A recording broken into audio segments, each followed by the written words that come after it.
We're seeing all week the need to be the men that we need to be, husbands, fathers, whether that's a role that we're already in, whether it's a role that we're growing in. My mind always goes to Ephesians 5 and 6. Can't go there because that's New Testament examples, but you're not going to be the home that God wants you to be, and you're not going to be all that you can be if we don't follow the pattern that God set forth in His Word. And certainly as we look to these examples, one of the things we're learning is how much this affects. We're not affecting just our lives, we're affecting the lives of our children, we're affecting the lives of our wives, we're affecting the lives of our communities, of our church, of our nation, of our world. And so all of these things built on one another.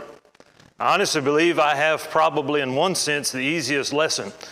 In another sense, it's hard because how do you go through everything? But I had no doubt that almost everything that I could talk about today was going to be talked about yesterday as far as the individuals. There are great men of the Bible, but we also see the negative aspects of their lives. I believe one of the great aspects or reason we have that is there's this continual reminder we're looking forward to something else.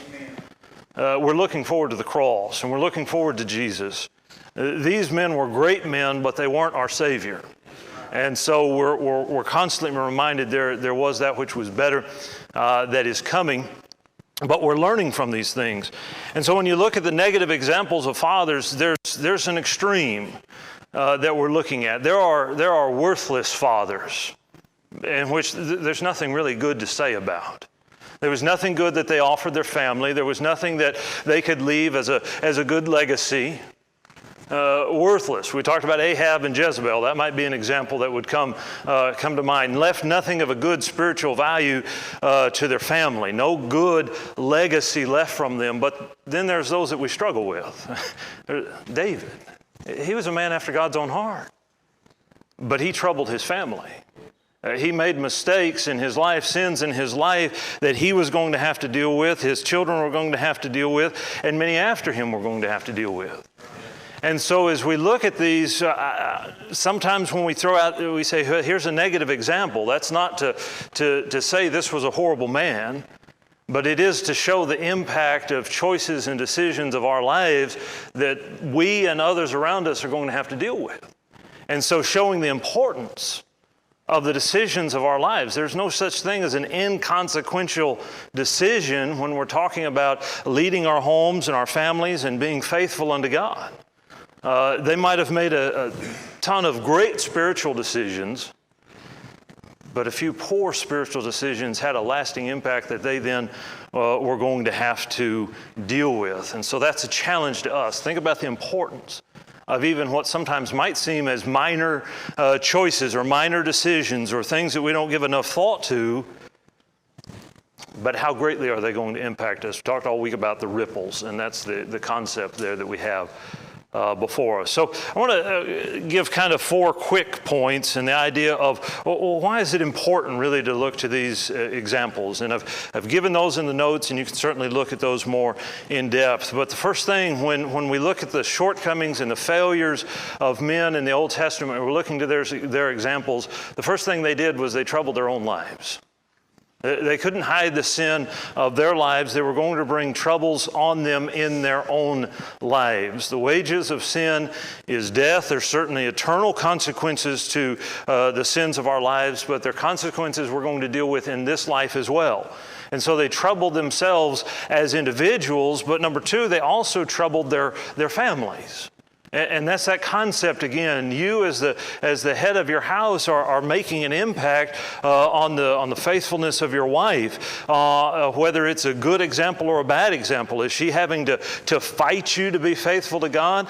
Or is she able to submit as she ought to be to a head that's directing that home as we ought to be? What about our children? Are they going to follow an example that's going to lead them to heaven when they look to their father? Or are they going to have to stop at some point in their lives and say, I don't want to be like him. He's not who I'm going to walk after. I'm going to set a better example. And so these men, as we look to these negative examples, understand they would impact their children. Now, of course, we always maybe think about Ezekiel 18 and verse 20. The soul that sinneth, it shall die. They had a problem there of saying, well, all these problems of our lives, they came upon us because of what our fathers did. The prophets are saying, you wake up and you take responsibility for what you're doing in your life. The soul that sinneth, it shall die. You're going to be judged on your action and on your life. And so don't blame that on your father in that sense, but understand as a father, you're setting an example, you're setting a legacy that most likely your children are going to learn from. They are going to follow after. And so these men troubled their families immediately, but they troubled, number 3, future generations. How many times do we look at these examples and we're finding the negative ripples, the negative waves impacting 3, 4, 5, 6 generations? When you look to the kings of the Old Testament, how many times do you look and we're 20 kings down or 10 kings down the line, and you're looking back and they sin like Jeroboam before them? They're going back to those fathers, maybe generations before.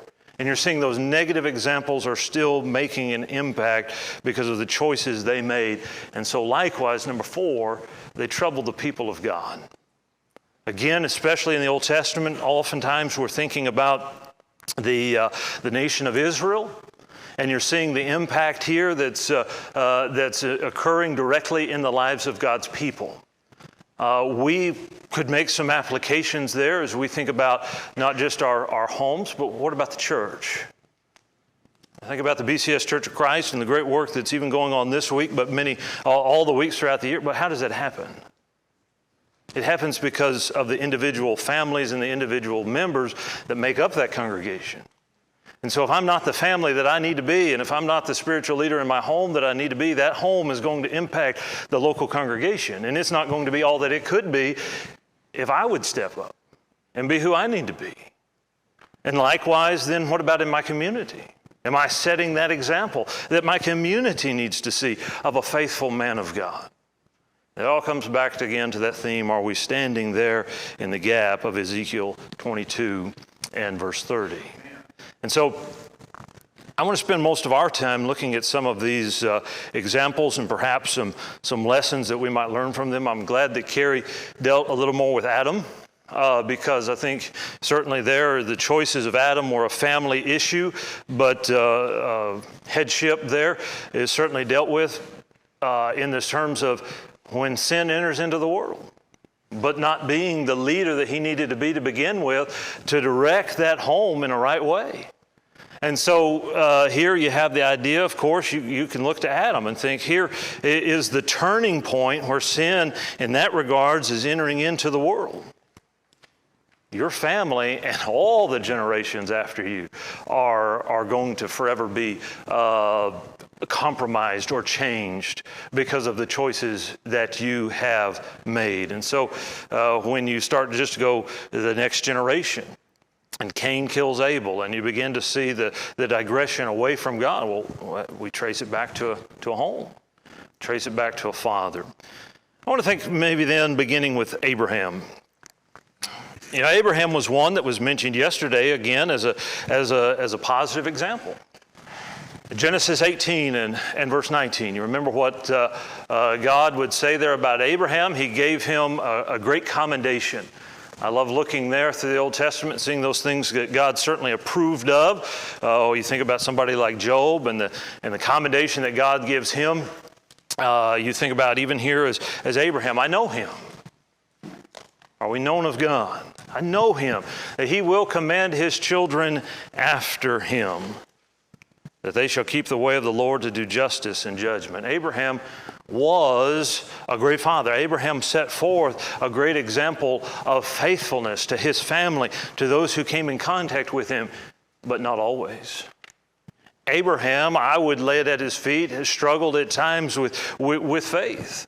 Here is God who has told you, get up and leave from the land of your fathers. And Abraham went, not knowing whither he went. He knew if he was going, he didn't know where he was going.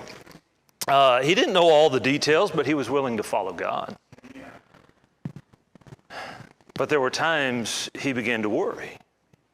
I'm going down into Egypt, and they might kill me because I've got a beautiful wife, and I don't want them to kill me. Abraham, what about the promises God's given you concerning your life, your lineage? How's that going to work if Pharaoh kills you? And not only once, he does it twice. He's going to lie about the relationship between him and Sarah. Yes, Sarah could count there as a half-sister, but she's your wife.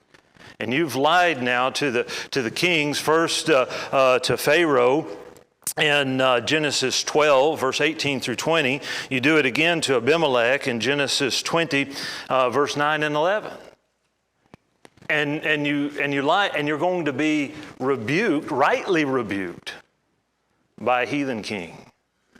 That's always stood out to me. You're a righteous man, but now you're being rebuked rightly by a heathen. That's not a place that we want to find ourselves in.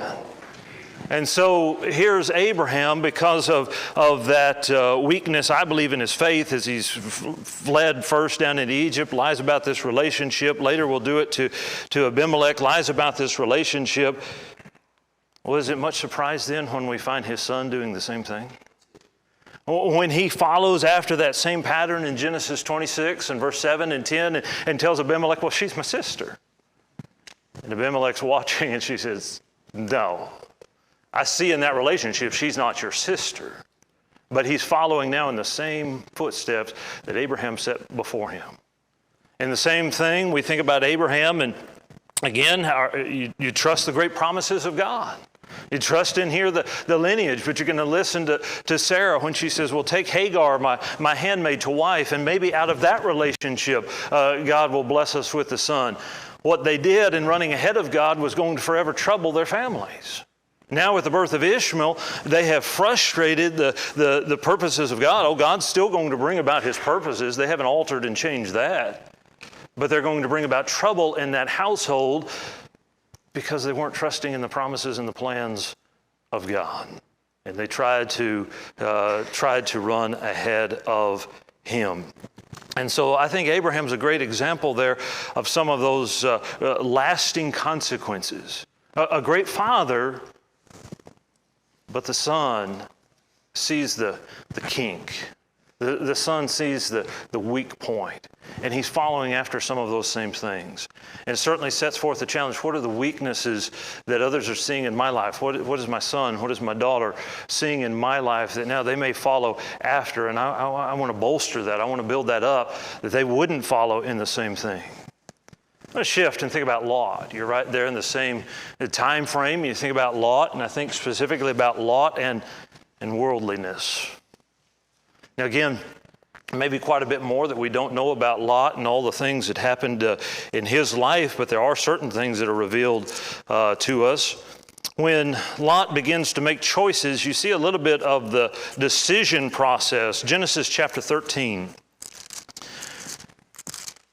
Lot has traveled with Abraham. God has blessed Lot and Abraham alike. Their herds have grown so much the land's not supporting them together. The herdsmen are starting to quarrel amongst one another. Abraham in his wisdom says we need to part ways. Lot, I have every right to stand here and tell you where I'm going to go and tell you to go over there. But I'll let you choose. And we're told there in Genesis 13 and verse 9, as Lot is making his choice, and here the whole land is before him. Verse 10, Lot lifted up his eyes, beheld all the plain of Jordan. It was well watered everywhere. That's what he's looking to. What's going to benefit me? What's going to help me financially? What's going to help me in my herds? What's going to help me to be more successful? That seems to be the choices here that he is making. And so in verse 12, here is their parting. Abraham would dwell in the land of Canaan. Lot would dwell in the cities of the plain.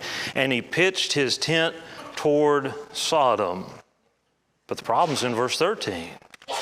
But the men of Sodom were wicked and sinners before the Lord exceedingly. Now I'm making a choice that's impacting my family spiritually, but the choice and the decision was based on the physical aspects of this life, not the spiritual aspects of this life. And so we know that account then is not done. We begin tracing through more history, and we come over to Genesis chapter 19. We start there in Genesis 13. He's pitching his tents towards Sodom. I'm approaching into that area. By the time we come into Genesis 19 and verse 1, here is Lot, who is now sitting in the gate of Sodom. This is a place of respect. He's now come to be known by the men of Sodom. And he's living here in this city. And we think, well, what of that? Well, the impact it had on his family. Consider what the New Testament says of Lot, specifically in 2 Peter 2. 2 Peter 2, verse 7 and 8, where we read that here concerning Lot, that righteous man dwelling among them, and seeing and hearing, vexed his righteous soul from day to day with their unlawful deeds. Lot knew what was going on. And Lot could see it, and he could see it daily. His soul was still vexed. He was still troubled by the sin that he saw around him. He's still here considered a righteous man. We consider in that as well that here God is going to send the angels, the messengers, to bring forth Lot and his family out of that city. But what's the problem going on in his family? Even though he was troubled by the sin around him, it's also troubling his family. And I would suggest to you that it's had a greater impact on his family than it did on him. So the things that he stood against in his own life, the things that he recognized were struggles or things to avoid in his own life, were making their way within his family. So that now as he pleads with his sons-in-laws to come forth out of the city, they mock him. They reject that invitation. There seems to almost be this indication the angels are having to pull his family forth out of the city. You're going to have his wife look back and so be turned into a pillar of salt. And again, I don't want to read too much into that, but all I can understand there is some longing, some desire, possibly some detachment that's now been formed even into this wicked city and the things that were going on there. There's some heartstring attachment here. Be careful. What are we seeking after? Things that we try to distance ourselves from, but don't recognize the impact maybe even that they're having on our family. And again, at the end of that account, you're going to read of the problem there with his daughters in Genesis 19, verse 30 and 38. City's been destroyed. Everybody's going to hear about this. How are we going to be able to have children? And they devise a plan amongst themselves. Well, let's get our father drunk, and we might be able to sleep with him and produce offspring. What's developed in the minds of those children from the way that he has dealt with this, from the way that Sodom has had an impact on them? And out of that relationship are going to spring children, but nations. The Moabites and the Ammonites, nations that are going to go on to be enemies of God's people years later. And again, there's the impact of one man's life that's going to affect God's people and nations to come. And there's Lot that's impacting his family by the choices that he made. There's certainly a caution there to us as we make choices and decisions in our lives. Are they based on the physical aspects of our lives? What's going to benefit us? What's going to profit us? What's going to give us gain? What's going to give us popularity or fame or fortune in this life? Or is our first and primary concern, what's going to be spiritually beneficial for my home? What's going to help them? And I don't think you can study the account of Lot and not see there was this drifting and possibly this growing comfort with the sins of Sodom and Gomorrah. Even though his soul was vexed, it caused great trouble upon his family. Just briefly, as we think about some of these examples, I think about Isaac, I think about Jacob. Isaac loved Esau. Rebekah loved Jacob, Genesis 25 and verse 28. There was a favoritism there in that family that fueled an already ongoing brother rivalry that was only going to get worse. And what was the impact of that eventually? That Jacob was going to rob Esau by deception of his birth, of his blessing. And so Esau is going to vow to kill Jacob there in Genesis chapter 27, verse 36, verse 41, as now Jacob is going to flee. Well, God's using all of this in His purposes and His plans. Of course, it's going to work out to what God is always intending. But what's happened there within that family? That rivalry has grown. There's a separation that has grown now between parents and children. And that same favoritism is going to again show up a generation later in Jacob's affection for Joseph, which also was going to cause strife. And you think about there that coat of many multicolored, there the affection that he was going to show unto Joseph, the anger, the hatred that was going to grow so much that his brothers even wanted to at first kill him, but ultimately would sell him into captivity, into slavery. Well, because of some of that same favoritism. And I think that's, again, a highlight of that. Don't be surprised when the shortcomings of our lives show up a generation later. The hardest thing for me as a father is when I'm sitting there and I'm getting mad at my son, and I stop and I think, he's being just like me. Because I see it, and I'm frustrated with it. I said, but I have to be honest with myself. I know where he got it.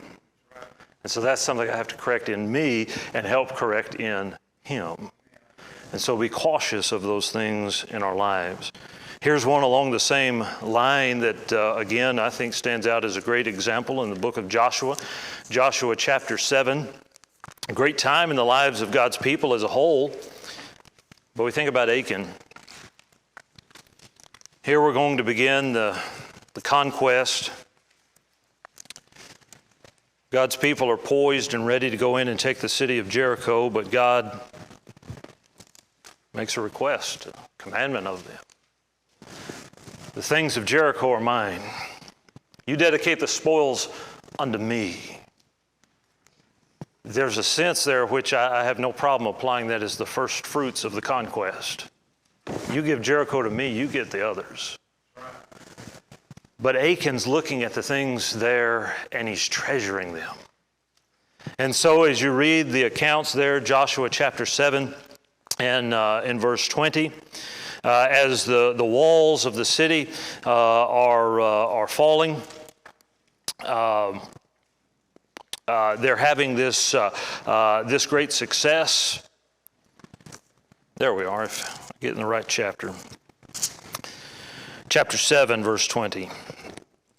Achan answered, as he's found out that he was the problem, Achan answered Joshua and said, I indeed have sinned against the Lord God of Israel. Thus and thus have I done, as he's recounting. In verse 21, he said, I saw among the goods, spoils, a goodly Babylonian garment, 200 shekels of silver, a wedge of gold of 50 shekels weight, and then I coveted them, and then I took them. And behold, they are hid in the earth in the midst of the tent, and the silver under it. I saw, everybody there saw. Everybody saw what the city of Jericho had before it, but his thoughts lingered on this. Man, that looks good. It is nice. It is valuable in my sight, and I want it. He begins coveting after that, so much so that he's going to take it and he's going to hide it. But again, your sin will find you out. And so now the trouble begins to build as 36 are going to be lost at the battle of Ai, and the people are wondering, what in the world? Why has God forsaken us? I haven't forsaken you. Go and fix the problem. You've got sin in the camp. Here's the problem, Achan. I think of all that you could have had. What you took would have been inconsequential. to what you could have had. You needed some patience. You needed some endurance. Do what God has asked you here at Jericho, and the blessings of spoil of the land that's before you are innumerable. But I want that first. And I took it. Ultimately, it was going to cost his life. And it says there, all that he had was stoned. Joshua chapter 7, verse 24 through 26. How many let desires of things of this life trouble their family? We talk about Lot in the sense of bad spiritual decisions versus physical decisions. Well, here we might make the same application. Are we hungering after the better job or the higher pay raise, even though it might mean that I have to compromise some area? But maybe it's things that I just want to participate in. My love for some activity, but if it's not letting me set the spiritual example in my life, if I'm not spending the time with my children and my family that I ought to be, am I letting those things take precedent over being the spiritual head of my house that I need to be? And Achan stands out as that great example to me, that he put the temporary things first and missed out on all that was good that could have been. It's a reminder to me, there's nothing of this life that's worth giving up my eternal home with God in heaven. There's nothing in this life that's worth the spiritual lives of my children or my wife. I ought to put those things first in my life, because this life is but a vapor. It's here for a little time and then vanisheth away. But I'm looking into an eternal reward that's beyond that which I can imagine. I'm always thinking of Paul's statement in Romans 8 and verse 18, when he would say, I reckon that the sufferings of this present time are not worthy to be compared with the glory that shall be revealed in us. Paul, you suffered a lot. You went through a lot of hardship. You went through a lot of great difficulties. Yes, but the idea that just one glimpse of my eternal home with God, I forget all that. All of that was worthwhile, that I could reach that eternal home. There's nothing in this world that's worth giving up our spiritual life and the lives of our family. Certainly, I hope we learn that from Achan. Think about the fathers of the generation following Joshua as you go into the book of Judges. We're told in Judges chapter 2 that the people served the Lord all the days of Joshua, all the days of the elders that outlived Joshua, who had seen the great works of the Lord that he did for Israel. They're faithful in that generation. But in Judges 2 and verse 10, but there arose another generation after them, which knew not the Lord, nor yet the works that he had done for Israel. The answer to this problem had already been given. Deuteronomy chapter 6, verse 7 through 9, Deuteronomy 11, 19 through 21. You teach your children. In both of those chapters, there's first the understanding you know God and his will, you live it in your life, and you teach it to your next generation. That was the plan, the pattern of God. But there's a failure here. There's a failure here to the extent that by the time we reach the end of the book of Judges, we have that well-known phrase that every man is doing that which was right in his own sight, Judges 17, verse 6, Judges 21 and verse 25. And that's surrounded in chapters of wickedness and immorality. That's where they've drifted to. Because of a generation that arose and knew not God, and they're drifting away into all sorts of immorality, into the pattern of the book of Judges, where they would fall away from God, they would languish under their oppression until they would call out to God, and God would give them a deliverer, a judge, and raise them up again. Period of faithfulness till they fall away again. Pattern of forgetting God. A failure of fathers. And someone might say, Well, we don't know exactly for sure. Was it the failure of the father that didn't teach his children? Or did he teach his children, his child just refused to listen? Either way, it falls in that generation. If your father didn't teach you, there was a failure there of the father. If the father is teaching you and you're refusing to listen and don't follow in those same steps, you're setting yourself up to be a father that's not going to teach your children what's right. Because you don't know God and you can't teach them. And so there's a failure here to learn about God. Represent a whole generation, a whole nation here of people who didn't have the same backbone as Joshua to stand up in Joshua 24 and verse 15, as for me and my house, we will serve the Lord. I can't control you. I'll set forth an example of what's right, but I know what we're going to do in my home. And that needs to be a challenge to us. Is that what's going to be in my home? We are going to honor and serve God. I want to think about Eli and Samuel. Here again, a pattern of repeating failures, but highlights specific failures in their own lives as well, as far as the idea of a displaced honor and a lack of restraint. Eli serves as a priest to God, and yet his sons were wicked men. In fact, we're told in 1 Samuel 2 and verse 12, they were sons of Belial. They knew not the Lord. Here's their father that is a priest who's serving God, and yet his sons who knew not the Lord. And yet one failure that's already maybe coming to our mind, why are they serving as priests? Well, why were they put in that role? And we can't say that Eli didn't know about this. 1 Samuel 2, verse 17, the sin of the young men was very great before the Lord. And those who came, the men abhorred the offering of the Lord, even those who were coming before them to offer unto God. They abhorred the sacrifice of God because of the men, the young boys. People didn't want to offer, people didn't want to be faithful to God because of the example of the priests of God.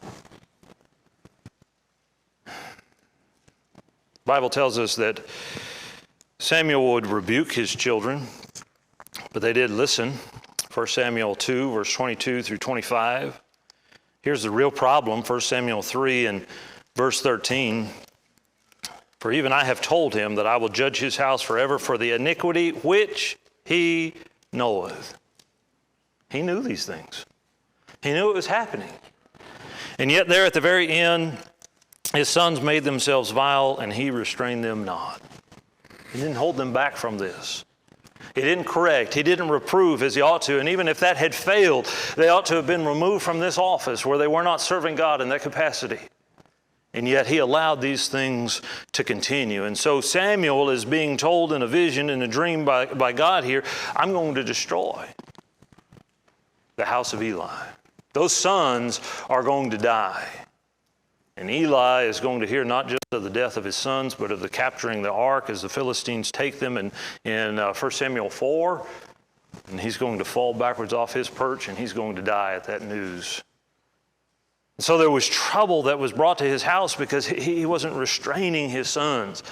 Again, we live in a generation in a world around us where maybe, sometimes, you might hear a parent slightly rebuke a child. Oh, you shouldn't do that.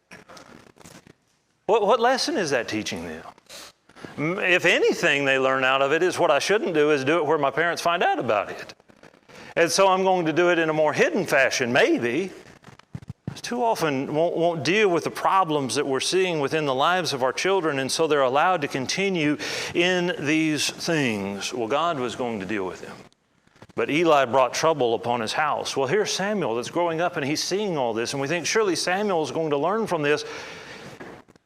And then yet we turn and we say, we're seeing the same problem in Samuel's house. This is what he grew up under. This is what he's known, and now he's allowing it in his own sons, Joel and Abiah, judges over Israel. But 1 Samuel 8, we read the same thing. His sons walked not in his ways, but turned after lucre, after money, took bribes, perverted judgment, and weren't fit for the office. And what did this cause? It caused the nation of Israel. I won't say this is the only cause, but it's a part of the cause here that's identified in 1 Samuel 8 and verse 6, that the nation would say, "Behold, you are old, and your sons walk not in your ways. Make us a king to judge us like all the nations."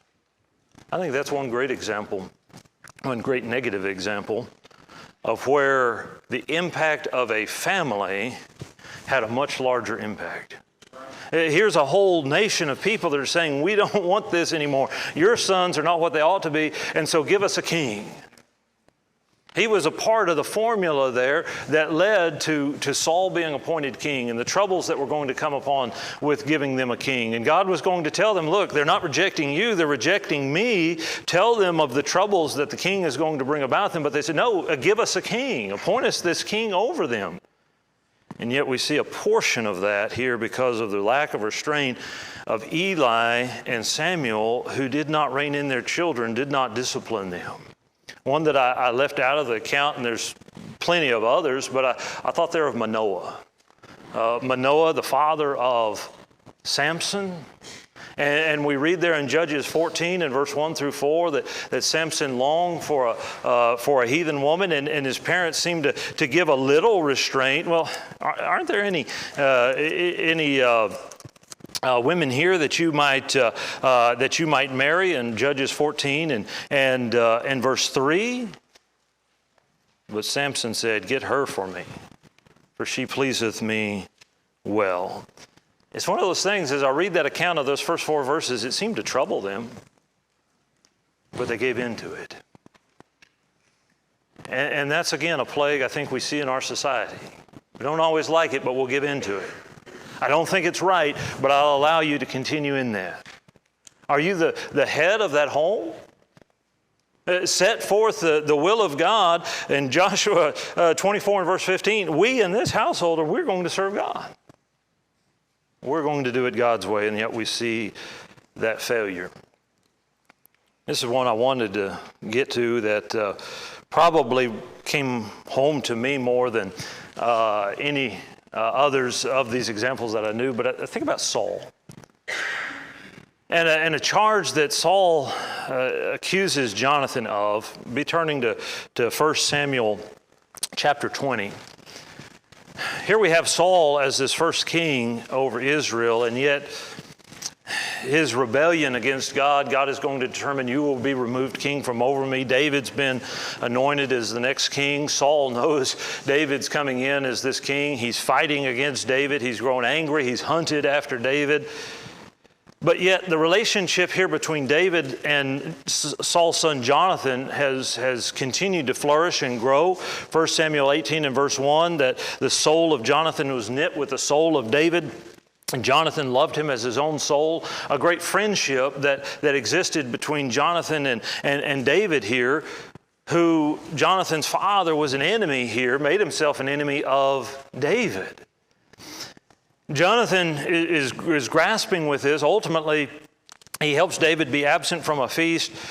Saul recognizes this, excuse the paraphrasing here, but recognizes this and ultimately is going to even cast a javelin at his own son Jonathan. And in 1 Samuel 20 and verse 33 is going to say, "Thou son of the perverse woman," he's speaking to his son. "Now, son of the perverse woman, do I not know that thou hast chosen the son of Jesse," that's David, "to thine own confusion?" Who's confused? Well, Saul is causing the confusion. Saul is causing an occasion here where his own son's having to choose, I know this is of God. Am I going to be subject unto my father, or am I going to be a friend to God's anointed king? Sometimes we can create confusion in our household when our children don't see our lives lining up with the will of God. Who are they going to follow? Are they now going to follow after their father, or are they going to follow after God? The confusion there was not Jonathan's. The confusion was brought about by Saul. Make a decision that confusion doesn't come about in our lives, in our home. Rather, they see this example. I wanted to spend more time talking about David. I found it interesting thinking about David, maybe a parallel to Peter in the New Testament. One who was impetuous, oftentimes wanted to do right, but was quick to act, regardless of whether it was right or wrong. And so late in his life, the numbering of Israel, 2 Samuel 24, earlier in his life with the transporting of the ark, good intentions, but didn't at first seek after God's due order. And of course, with Bathsheba, acted upon that lust. All of those accounts bring about trouble in his life that were going to last for generations. He too was going to struggle with dealing with his sons as they commit sin in their lives, and he doesn't know how to rebuke them. He doesn't know how to bring about correct action. You have the problem possibly. Here's Solomon, a great man of wisdom. I'm not sure you don't have a little favoritism of sort in that family. Did you teach Solomon more about wisdom than you did your other sons? At the end of the book, I set forth some lessons. I think Jason's telling me to hush. Here's the last thing that's not in there that I want to think about. As you think about these examples of fathers, and understand these are but a handful. And there's so many more. Again, some of these wicked fathers who didn't help their sons at all, some good fathers, but those maybe even seemingly small things cause great problems for them in their lives. And so set forth a challenge not to follow after them. I want to suggest to you kind of three paths of your life. The easiest path from a worldly standpoint is to drift into wickedness. It doesn't take any effort. Follow the ways of the world. Don't grow spiritually. Don't help your children grow spiritually. That's the easiest path as you go through this life. But it's going to bring you great spiritual consequences here and in eternity. The hardest path you're going to follow. We didn't look at some of the kings, but somebody like Manasseh, who pursued wickedness and then tried to serve and be faithful unto God and found it hard. How do I overcome that evil influence I started with in my life? That's the hardest path you'll choose. If you could begin making poor spiritual choices in your family and then try to turn that ship about, it's going to be the hardest action of your life.